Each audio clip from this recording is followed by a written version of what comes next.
We begin with the latest escalation in the Israeli-Palestinian conflict. Gaza's health ministry says that 9 people have been killed. Calm now appears to be prevailing for the moment.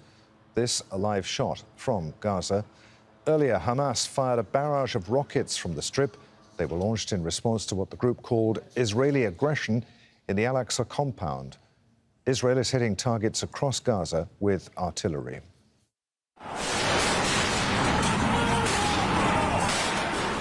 Earlier, the Al-Aqsa Mosque compound, Islam's third holiest site, was the scene of a violent Israeli crackdown. These pictures are from inside the mosque.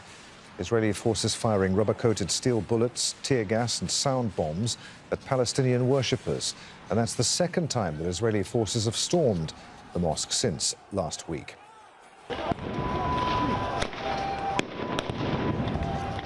And these pictures are from in and around the compound which houses the mosque. Israeli security forces targeted Palestinian protesters who were standing guard.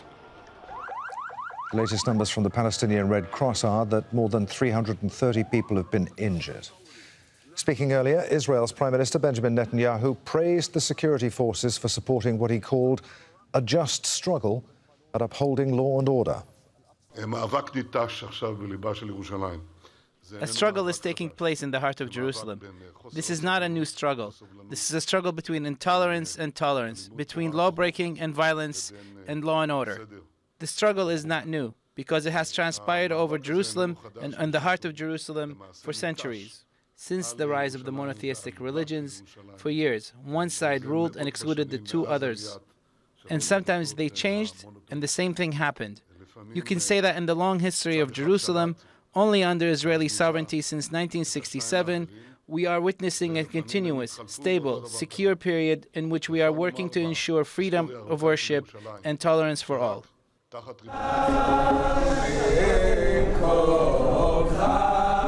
Meanwhile, organisers of an Israeli march to commemorate the 1967 occupation of East Jerusalem have cancelled their rally. There have, however, been smaller groups of settlers and right-wing activists gathering on the streets, but the main march involving thousands of people has been called off. Al Jazeera's Nida Ibrahim is live in Ramallah for us in the occupied West Bank. But first, let's speak with Harry Fawcett, who's outside the Al-Aqsa Mosque compound. Harry, a lot for you to draw together for us here. Let's start with 6 o'clock local time when, as you were on air raid sirens began to sound there in central Israel. Well, that's right. And if we wind the clock back a little bit before that, there was a warning from Hamas's military wing that if Israel did not withdraw its forces from the Al-Aqsa Mosque compound, known as the Temple Mount to Jews, if it didn't withdraw from Sheikh Jarrah, the neighborhood in East Jerusalem at the center of this eviction dispute, if it didn't release the people it had detained during the course of the day, then come 6 o'clock local time, there would be a price to pay. That price came in the form of 7 rockets that were fired towards the Jerusalem area. 1 of them was intercepted, 6 fell in open areas. Now, this is a very rare event. For all of the escalations and rockets we've seen out of Gaza in recent years, it's not thought of it happens in this part of Israel, or rather in the area to the west of here, which is around the Jerusalem area. There haven't been rockets targeting that for several years. So that's a major escalatory step. As far as the Israelis are concerned, there will be a response to that. The Israeli military is saying that there will be several days of fighting in and around Gaza. They are ruling nothing out, including targeted assassinations of leadership. They're not ruling out a ground campaign either. The fact they're saying several days also carries with it perhaps a suggestion that they're trying to put some kind of a time limit on it, but it's very difficult to do that once these escalations start. Because whatever the Israelis do is likely to bring a response from inside Gaza as well. Another thing to tell you about a serious explosion, deadly one inside northern Gaza. This is during the time that there are Israeli airstrikes going on. Indeed, the Israeli military showed a video of a strike from above saying that it had targeted a cell, a terrorist cell, as they called it, a Hamas one, inside northern Gaza, targeting 3, what they said were terrorists. However, there was also an explosion in Beit Hanun, which killed 9 people, according to the Palestinian Health Ministry, including 3 children. Now, initially there were reports that that was an Israeli strike.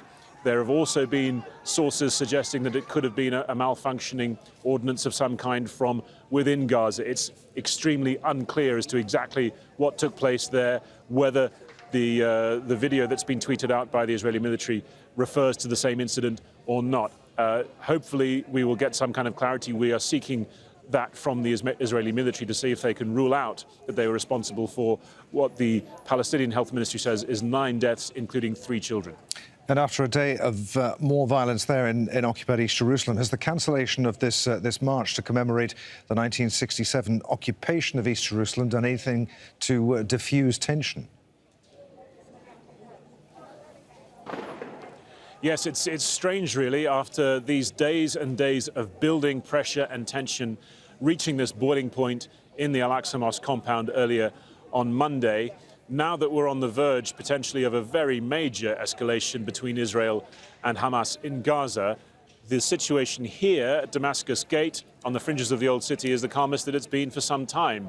I think that is, to some extent, because of the decision to cancel this march. Monday was always worried about as a potentially very combustible day because of the march carried out traditionally on this day by Jewish Israelis, particularly religious nationalist and far-right Israelis, celebrating the 1967 capture of East Jerusalem, what they call the reunification, what Palestinians consider to be, and international law considers to be, the military occupation that began here in 1967. If that had been allowed to go on through the Muslim quarter of the Old City, there could have been very serious exchanges of violence between the two communities.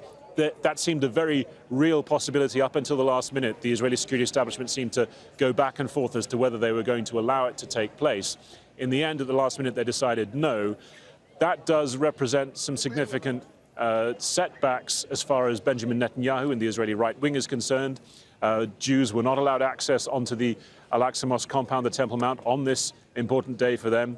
They've also stepped back on this front. They've cancelled a court hearing that was due to take place today, a Supreme Court hearing on the evictions at Sheikh Jarrah, just a short distance away from here.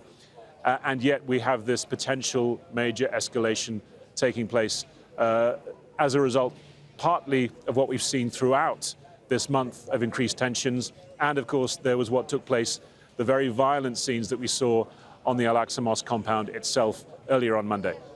Al Jazeera's Harry Fawcett there, live in occupied East Jerusalem. We heard from Israel's Prime Minister Benjamin Netanyahu a short time ago. Well, the Palestinian leadership has also been reacting to the heightened tension. Let's bring in Nida Ibrahim, is live for us in Ramallah in the occupied West Bank. So, Nida, what has the Palestinian leadership had to say today? Earlier on Monday, the spokesperson of the Palestinian presidency, Nabila Bourdaine, has said that Israel is challenging the U.S. administration that is trying to calm the situation down. And it's also challenging the international community. And when it comes to the point of the international community, we've had a chat with the PLO's executive committee member, Ahmed Majdalani, who says that the international community's response and reactions weren't strong enough to enforce Israel to calm the situation down. And he says that the condemnations aren't enough when it comes to that serious escalation. We've also heard from different Palestinian officials, including a top aide to President Abbas. He tweeted saying that the Palestinian leadership is going to convene and study what options they have to confront the Israeli escalation in occupied East Jerusalem. But that has been met with a lot of criticism in the street, where people say that they've been calling for Gaza to respond, and they've seen a response from the military wings of Hamas and Islamic Jihad in Gaza, while the Palestinian Authority is still studying what to do. These sarcastic remarks, we've seen them a lot on social media.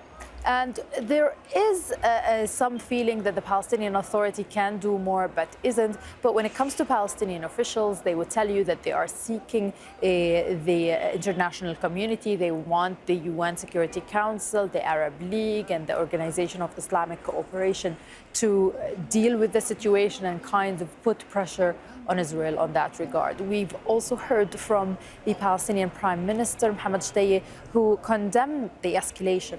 Let's hear what he had to say in the beginning of the weekly government meeting.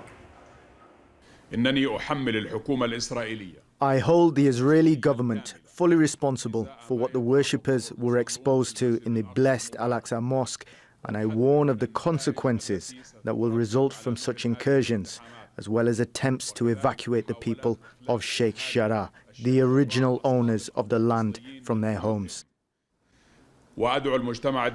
I call on the international community to intervene immediately to stop these horrific violations and to provide protection to the citizens of the Palestinian territories, especially in the city of Jerusalem, which is undergoing ethnic cleansing. Today, Jerusalem is restoring the glow of the cause. And what of the people of Ramallah, Nida? How have they been reacting to all of this? Well, throughout the past 24 hours and even before that, we've seen lots of spontaneous protests all across different cities from the occupied West Bank, including protests here in Ramallah, where we've heard people chanting slogans in support of those in East Jerusalem and Sheikh Jarrah, chanting for freedom for Palestinians and for them not to be evacuated from their houses. But we've also seen many denouncing the Oslo Agreement. This is the agreement that has been signed between the Palestinians and Israelis, or rather the PLO and the Israelis, that allowed for the establishment of the Palestinian Authority in the 1990s. And there is a growing feeling among Palestinians that the Palestinian Authority isn't doing much when it comes to their life under occupation. So we've heard also calls for protests from Palestinians who want these protests to go to confrontation points near near Israeli military checkpoints and illegal Israeli settlements, to kind of confront with the Israeli military, because they know that although they can't go to Jerusalem, it's surrounded by Israeli military checkpoints. They need prior permits to be able to enter it, and some of them never get it. But they believe that it's important for them to voice their anger. Their cause is the same cause. They all believe that they're suffering under the Israeli occupation, and that's why they want to have their voice heard, and they want to voice their anger. Al Jazeera's Nida Ibrahim reporting live from Ramallah in the occupied West Bank. Nida, many thanks indeed.